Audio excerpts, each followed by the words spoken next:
If you're looking for a clever addition to your tackle box, these ledger stop beads from Enterprise Tackle are a great edge. Let me show you how they work. One of the first applications of the ledger stop bead from Enterprise is being able to dictate the length of your hook length. Now, as the day's fishing will progress, the fish might get spooked, they might want a longer hook length, shorter hook length. Well, that can be quite complicated if you use a traditional swivel and a hook length. You can move the bead up and down the line just by pulling the peg out, adjusting it and then pushing it back in. That's a really good advantage of these beads. So whether you're fishing for barbel, carp, tench, if they get wary and you need to lengthen your hook length or shorten it as the bites change through the day, it's really simple. It just takes seconds, and of course you can use it in conjunction with all the other Enterprise Tackle accessories. This is a ledger bead here. It slides up and down.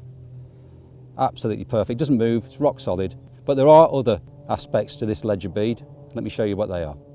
Another good use with the ledger stop beads is to create a little helicopter rig. Now they're very popular now with obviously carp fishing, barbel anglers, you know, all round really. You can use them for any sort of bolt fishing when you're using a hair rig.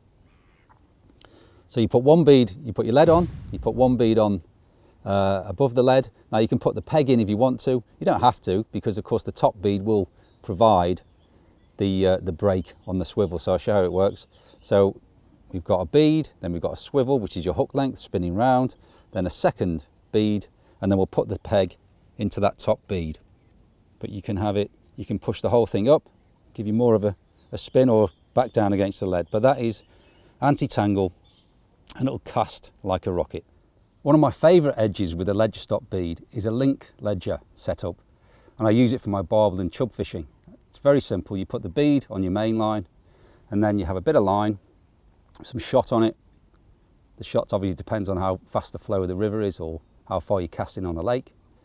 And you thread it straight into the bead, second line, and then just once the line's in, then you just pop the peg back in, and there you have it. Now again, this can be moved up and down, but that is really anti-tangle. So you can have a longer piece of line, shorter piece of line, change the length of your hook length, but that's so versatile, a great edge with that bead.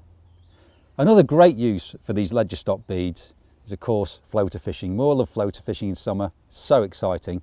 And this makes floater fishing or your rig really simple to attach. So you can put one bead on and just stop it and have the control the float sliding against, or use a second bead and then pop the peg in. Again, what's great about this, once you slip the peg in, is that you can change the length of your hook bait or your hook length. So carp throughout the day can become quite spooky. Sometimes they're aggressive, depending on maybe how you fed or how warm it is. Sometimes they'll spook off the float, so you can move the float up and down and create the perfect carp rig. So these ledger stop beads, so versatile. Get a few packets in your tackle box.